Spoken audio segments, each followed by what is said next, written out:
మళ్ళీ జగన్మోహన్ రెడ్డి గారు రోడ్డెక్కినప్పుడు మీరు కానీ ఇదే విధంగా సెక్యూరిటీని తగ్గించో, అశ్రద్ధ చేసో, లేదా కావాలని ఏదైనా కుట్ర చేసో, రేపు జగన్మోహన్ రెడ్డి గారు రోడ్డెక్కిన తర్వాత ఆయన ఒంటి మీద ఏదైనా గీత పడితే తెలుగుదేశం పార్టీ కూటమి నేతల తాలూకా తలరాతలు మారిపోతాయనేటువంటి విషయాన్ని ఈ సందర్భంగా తెలియజేస్తా ఉన్నా. మీరు చేస్తున్నటువంటివి ఏదో కుట్రతో జరుగుతూ ఉంది, మీదో ఏదో కుట్రకోణం ఉంది. ఇన్ని వేల మంది వైఎస్ఆర్ కాంగ్రెస్ పార్టీ కార్యకర్తలు, నాయకులు, ఆక్వా రైతులు వస్తారని చెప్పి తెలిసిన తర్వాత కూడా మీరు సెక్యూరిటీ ఇవ్వడంలో ఎందుకు, సెక్యూరిటీ ఉండి పనిచేయడంలో ఎందుకు మీరు అశ్రద్ధ వహించారు? దీనికి ప్రభుత్వం సమాధానం చెప్పాలి. ఈ రాష్ట్రంలో ఒక మాజీ ముఖ్యమంత్రికే సెక్యూరిటీ ఇవ్వలేనటువంటి ప్రభుత్వం ఇంకా సామాన్యుడికి ఏమిస్తుందని అడుగుతా ఉన్నా. మహిళలకి, యువకులకి, పారిశ్రామికవేత్తలకి ఏ ఒక్కరికి కూడా ఈరోజు ఈ రాష్ట్రంలో ఉన్నటువంటి లా అండ్ ఆర్డర్ మీద నమ్మకం లేదు. ఇవన్నీ ఉండి ఇవన్నీ జరిగితే మన ర్యాంకింగ్స్ కూడా ముందుకెళ్తాయి, పెరుగుతాయి, మళ్ళీ మొదటి స్థానంలోకి వచ్చేటువంటి అవకాశం ఉంటాయి. ఇప్పటికన్నా మీ పద్ధతి మార్చుకోండి. 2.5 సంవత్సరాలు అయిపోయింది. ఇంకో సంవత్సరం పోతే రేపు ప్రభుత్వంలో ఉన్నటువంటి అధికారులు కూడా మీ మాట వినరు, ప్రజలు ఎలాగా వినరు.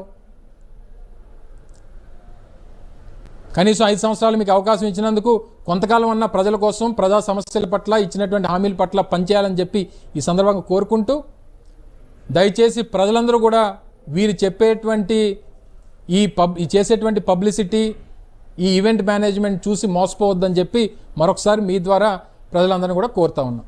Thank you.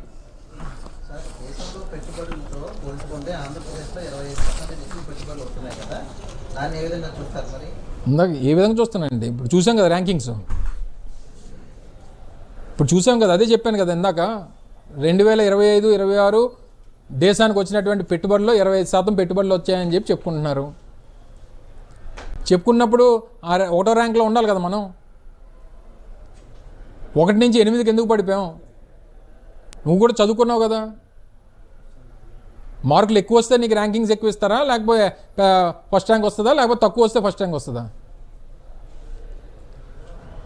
ఇవన్నీ మినిమం కామన్ సెన్స్ మనకి. కేవలం ఎప్పుడు కూడా నేను కన్సర్న్ మినిస్టర్గా పనిచేసా, ఇండస్ట్రీస్ మినిస్టర్గా. బిజినెస్ రిఫార్మ్స్ యాక్షన్ ప్లాన్ అనేటువంటి దాంట్లో ఏదైతే సర్వేస్ జరుగుతున్నప్పుడు సీక్రెట్గా వారు ఇండస్ట్రియలిస్టులు ఈ రాష్ట్రంలో ఉన్నటువంటి పెట్టుబడిదారులతో ఐవీఆర్ఎస్ ద్వారా కానీ లేదా ఇతర ప్రొసీజర్స్ ద్వారా కానీ వారు సర్వే అనేటువంటి జరుపుతారు. సర్వే జరిపినప్పుడు వాళ్ళ తాలూకా ఆలోచనల్ని ప్రతి రాష్ట్రం నుంచి తీసుకొని తద్వారా ర్యాంకింగ్స్ అనేటువంటివి ఇస్తారు. గతంలో 2018-19 ముందు అప్పుడు ఏంటంటే గవర్నమెంట్ ఇచ్చినటువంటి రిపోర్ట్స్ని బేస్ చేసుకొని ర్యాంకింగ్స్ ఇచ్చేవారు. కానీ 2018-19 తర్వాత వాళ్ళు ఇంటర్నల్గా సర్వేస్ చేసుకొని ఈ వచ్చినటువంటి ఇండస్ట్రియలిస్టులతో మాట్లాడుకొని, వర్కర్స్తో మాట్లాడి, ఇండస్ట్రియలిస్టులతో మాట్లాడి, ఇన్వెస్టర్స్తో మాట్లాడి, వాళ్ళు ఇచ్చినటువంటి ఫీడ్బ్యాక్ని ఆధారంగా తీసుకొని ర్యాంకింగ్స్ ఇచ్చేటువంటి పద్ధతి వచ్చింది. ఈరోజు ఆ పద్ధతి వచ్చినప్పుడు నువ్వు 1 నుంచి 8 పడిపోతే నువ్వు ఏం గొప్పలు చెప్తావు? నువ్వు అదే చెప్తున్నా కదా, ఈవెంట్ మేనేజ్మెంటు, మార్కెటింగు, పబ్లిసిటీ తప్పితే గడిచినటువంటి 2 సంవత్సరాల్లో అంతకు మించి ఈ రాష్ట్రంలో ఏం జరగట్లేదు. ఇండస్ట్రియలిస్ట్ని భయపడుతుంది. మళ్ళీ ఇక్కడ ఇండస్ట్రీ పెడితే రేపు వైసీపీ వస్తే మళ్ళీ తరివేస్తారన్న భయం ఇండస్ట్రియలిస్ట్లో ఉంది. ఎవరు చెప్పాము? ఎవరన్నారు? ఆయన అంటున్నాడు. చెప్పమని నేను ఉదాహరణ నేను ఇంకేమి అడగను. హెరిటేజ్ సంస్థ ఈ రాష్ట్రంలో వ్యాపారాలు చేసుకుందా లేదా? 2019-24 మధ్యన వాళ్ళకు ఉన్నటువంటి పరిశ్రమలు నడుపుకున్నారా లేదా? వాళ్ళని ఏ రోజన్నా మా ప్రభుత్వం ఇబ్బంది పెట్టిందా లేదా? ఇవి ఏవీ లేనప్పుడు నీకే ఒక ఇండస్ట్రీ ఉన్నప్పుడు, నువ్వే ఒక ఉదాహరణగా ఉన్నప్పుడు నువ్వు మిగిలినటువంటి వాళ్ళ గురించి ఏం మాట్లాడతావు? ఇదే గల్లా జయదేవ్ గారు వారికి చిత్తూరు బేస్గా వారి వ్యాపారాల సామ్రాజ్యాన్ని విస్తరించారు. సరే, మేము అధికారంలో ఉన్నప్పుడు మాట్లాడకపోవచ్చు, ఇప్పుడు వారి అధికారం వచ్చింది కదా, మాట్లాడమని చెప్పమనండి. మేము అందుకే హైదరాబాద్ వెళ్ళిపోయాం. విస్తరణలో భాగంగా కాదు, వైఎస్ఆర్ కాంగ్రెస్ పార్టీ తరివేసిందని చెప్పమనండి. తప్పు కదా. నేనేమంటానంటే, ఒకరు విస్తరించుకునేటువంటి ఈరోజు రిలయన్స్ ఉంది, వాళ్ళ బేస్ ఎక్కడ? గుజరాత్. దేశవ్యాప్తంగా విస్తరించారు. అంటే గుజరాత్ నుంచి పారిపోయి వచ్చేసినట్ట.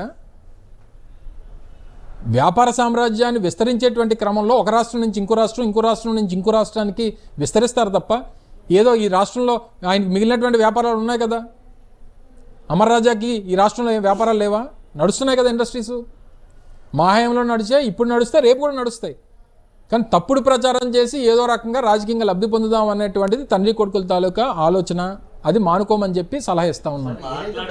మాట్లాడితే డబుల్ ఇంజిన్ బుల్లెట్ ట్రైన్ సర్కార్ అని బోగస్ మాట్లాడిన అర్థమైపోయిందా? ఇంకా లోకేష్ మాట్లాడుతూ మాది డబుల్ ఇంజిన్ బుల్లెట్ ట్రైన్ సర్కార్ దూసుకెళ్ళిపోతున్నాం అని చెప్పేవారు. అవన్నీ బోగస్.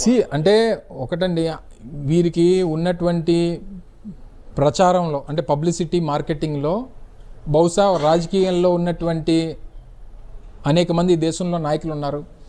వీళ్ళలాగా మార్కెటింగు పబ్లిసిటీ చేసుకోవడం ఎవరి తరం కాదు.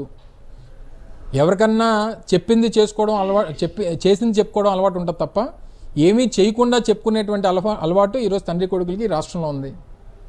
దానికి డబుల్ ఇంజిన్ అంటారు, ట్రిపుల్ ఇంజిన్ అంటారు, బుల్లెట్ ట్రైన్ అంటారు, హై స్పీడ్ ట్రైన్ అంటారు, ఇంకోటి అంటారు. దానికి ఎన్నన్నా జనానికి ఆ ఈజీగా ఉండేటువంటి పదాలు ఎన్నన్నా వాడి వారు ప్రచారం చేసుకుంటారు. పని జరగని దానికి అది బుల్లెట్ అయితే ఏంటి, హై స్పీడ్ అయితే ఏంటి, డబుల్ ఇంజిన్ అయితే ఏంటి, ట్రిపుల్ ఇంజిన్ అయితే ఏంటి, పని జరగాలి కదా. ఏ పని జరగని దానికి ఎన్ని ఇంజిన్లు ఉంటాయని చెప్పు.